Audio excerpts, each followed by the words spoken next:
Sugar, just sugar, அது உங்களோட லிவரை எந்த அளவுக்கு கஷ்டப்படுத்துதுன்னு உங்களுக்கு தெரியுமா? மேஜரா இந்த 3 reason. Hi, myself Ashwini Selvaraj, I'm a certified nutritionist.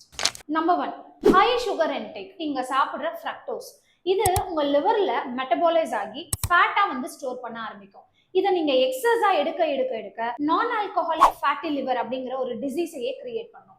High fructose and corn syrup இருக்க மாதிரியான ஃபுட் லேபிளிங்க பாத்தீங்கன்னா ஒரு 5 கிலோமீட்டர் ஆப்போசிட் சைட்ல ஓடி போயிடுங்க. நம்பர் 2, சுகர் உங்களோட இன்ஃப்ளமேஷன் ரெஸ்பான்ஸை உங்க லிவருக்கு ட்ரிகர் பண்றதுனால ஆக்சிடேட்டிவ் ஸ்ட்ரெஸ் அண்ட் இன்ஃப்ளமேஷனை கான்ட்ரிபியூட் பண்ணி லிவர் டேமேஜ் ஆகிறதுக்கான சான்சஸும் அதிகமா இருக்கு. நம்பர் 3, ஹை அமௌண்ட் ஆஃப் சுகரை நீங்க சாப்பிட்டுக்கிட்டே வரும்போது அது உங்களோட இன்சுலின் ரெசிஸ்டன்ஸ் அப்படிங்கிற ஒரு கண்டிஷனை கொண்டு போய் விட்டுரும். லிவர் அண்ட் அதர் டிஷ்யூஸ் அதோட ரெஸ்பான்ஸை குறைச்சிடுது. உங்களுக்கு இன்சுலின் ரெசிஸ்டன்ஸ், உங்களுக்கு type 2 diabetes, fatty liver, cardiac related issues வர்றதுக்கான வாய்ப்புகள் ரொம்ப ரொம்ப அதிகமா இருக்கு.